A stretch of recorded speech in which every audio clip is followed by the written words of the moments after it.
Hi, I am Manisha Riyaz. Welcome to Glitz Vision USA. तो बात करेंगे अनुपमा के प्रोमो की, जिसमें हमने देखा कि अनुपमा से अनुज कहते हैं कि आप मेरे घर चले मेरी बेटी के लिए। और जब वो वहाँ वो एंटर होती हैं, क्योंकि उनके कहने से वो वहाँ जब चली जाती हैं, तो जो उनकी बेटी होती हैं वो वहीं उनको रुक जाने कहती हैं कि ये यहाँ क्यों आई हैं। तो एनीवेज हम विजिता को ऐड करते हैं और डिस्कस करते हैं अनुपमा को।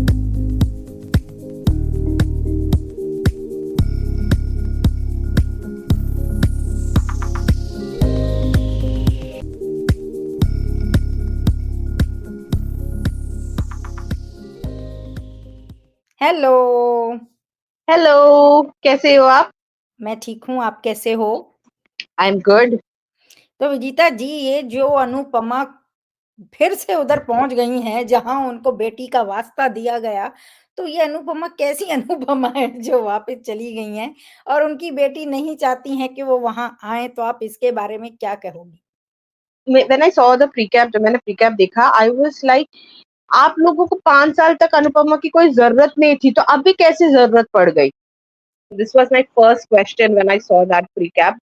I was like, she is not comfortable with Anupama, तो उसके ऊपर क्यों थोप रहे हो? क्योंकि पहले तो उसके दिमाग में, दिल में अनुपमा को लेके इतनी ज्यादा मिसअंडरस्टैंडिंग्स है, वो जब तक क्लियर नहीं होती, she is never going to be able to accept Anupama, forget as a mother, even as a nice person. So आज श्रुति हॉस्पिटल पहुंच गई, उसको गोली लग गई, she is in a critical state, तो अनुपमा की याद आ गई। तो what is the difference between the Shahs and the Kapadias? Anupama की जरूरत सबको किसी प्रॉब्लम में क्यों पड़ती है? मैं ये नहीं बोल रही हूँ कि Anupama is all correct in all that happened, नहीं, उसकी इक्वली बहुत ज्यादा गलती है। when they parted ways 5 years ago, if that time Anuj could handle Adhya, and if they could be okay with Anupama not being a part of their life, now how is it become so important that Anupama has to return for the sake of his daughter? As a mother, I understand she would want to help any way she can, और वैसे भी उसको लगता है कि उसकी वजह से श्रुति जी को गोली लगी है, तो वो पहले से ही अपने आप को ब्लेम कर रही है। तो ऑब्वियस सी बात है, any chance that she gets अपने आप को प्रूव करने का या अपनी बेटी के लिए कुछ करने का, वो तो उसको ग्रैब कर ही लेगी। बट प्रीकैप से मुझे सच्ची में सबसे ज्यादा, जैसे मैंने कहा, माय फर्स्ट क्वेश्चन वाज कि why do you need Anupama now? 5 साल पहले जो भी मनमुटाव था, या जो भी मिसअंडरस्टैंडिंग्स थी, या जो भी बातें कही गई थी, उस टाइम पे तुम लोगों ने या किसी ने भी उस चीज को सॉर्ट आउट करने की कोशिश नहीं की। चलो, गुस्से में बोल दिया जो बोल दिया, उसके बाद 5 साल लग गए आपको टू अंडरस्टैंड और realise that you are still in love with Anupama, you still want Anupama back, you want Anupama for the sake of Adya. So it's really funny कि ये करना है तो हमें कैसे भी करके ये करना है। This is how it is always have to be Anuj, Anupama and Aadhya. तो उसके लिए हमें जो बन पड़ता है हम करेंगे, we will do whatever is necessary. तो this is something that we can do right now. Shruti को गोली लगी है, उसको पढ़ने दो हॉस्पिटल में, इनको मौका दे दो फैमिली वापस से बनने का। तो मेरा वही था, that was my first impression of after seeing the precap. Only thing is that I felt कि they could have dealt with it more better, क्योंकि आद्या is not comfortable with Anupama, and putting Anupama on her, उसके सामने लेके आना इतना, मतलब इतने time से जब हम देख रहे हैं, ever since the American वाला track started, the girl has always shown such hatred, such dislike and such, मतलब वो इतनी अनईजी हो जाती है, इतना हाइपर हो जाती है जब भी अनुपमा सामने आती है, जब भी मिलती है उसको सुनाती है एंड ऑल दैट। तो इतनी जब अनकंफर्टेबल है, इतना उसको नापसंद करती है, तो उसके ऊपर थोपना ही क्यों?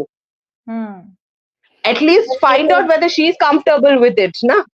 पर ये तो हम देखते आए हैं, हमेशा इसी तरह थोपा जाता है और फिर ही उसके बाद वो थोपा थापी में ही फिर कहीं ना कहीं एक क्लोजनेस आ जाती है। अगर हम पास्ट के भी ड्रामों में, शोज में बात करें तो ऐसा होता है, तो ये लाके इसीलिए थोपे जाते हैं, जो कि रियली नहीं होने चाहिए। इससे कोई अनकंफर्टेबल है तो उसे ऐसे थोपना नहीं चाहिए। But as usual you know traumas तो फॉर ट्रॉमे के लिए तो मैंने भी जैसे ही देखा मुझे ये हुआ कि भई ये क्यों मतलब बार-बार ऐसे सिचुएशंस में आते क्यों हैं और डालते क्यों हैं? कि जब आपने छोड़ दिया इतना साल नहीं वो किया तो फिर आके आपको अब ज़रूरत है तो फिर आप ऐसे हो जाते हो। और वो तो जैसे आपने बोला कि वो तो आएगी, वो माँ है। माँ का दिल है तो वो तो आएगी ही आएगी। वो तो मौका मिलेगा तो क्यों नहीं उसे यूज़ करेगी। तो ये वाली बात है। एनीवेज़ और कुछ आप कहना चाहती हैं Vijita Rajun? No, I think this upcoming track, ये जो प्रीकैप है, ये इसी ट्रैक का इशारा है कि this is going to be a moment for all these three people to come together, जो पहले इतने टाइम पहले अलग हो गए थे। जी। At least Anuj and Aadya were together, Anupama ने तो कंप्लीटली कट ऑफ कर दिया था, उसने खुद से कट ऑफ किया, इन्होंने भी वापस नहीं बुलाया या पैचअप करने की कोशिश की। तो now situations will arise where they will come together, become a family, try to become a family again. Yeah. हाँ, तो बहुत ड्रामा हम देखने को मिलेगा हमको और शायद कुछ रोमांस भी मिल जाए, जैसे कि लोग लोग देखना चाहें। तो लेट्स सी कि कैसे जाता है ट्रैक, कैसे-कैसे स्टोरी आगे बढ़ती है, लेकिन जैसे हम जानते ही हैं, उस बेस पे हम कह सकते हैं कि हाँ, बहुत ड्रामा तो आने ही वाला है और बने रहें आप, देखते रहें अनुपमा और अगर आपको हमारा ये डिस्कशन पसंद आया हो तो वीडियो को लाइक करें, चैनल को सब्सक्राइब करें और बेल आइकन को क्लिक करके रखें ताकि नेक्स्ट टाइम जब हम आएँ तो आपको नोटिफ़िकेशन आ जाए। अपना बहुत ख़्याल रखें। Bye-bye. Hi, I'm Aditi Sharma and you're watching me on Glitz Vision USA.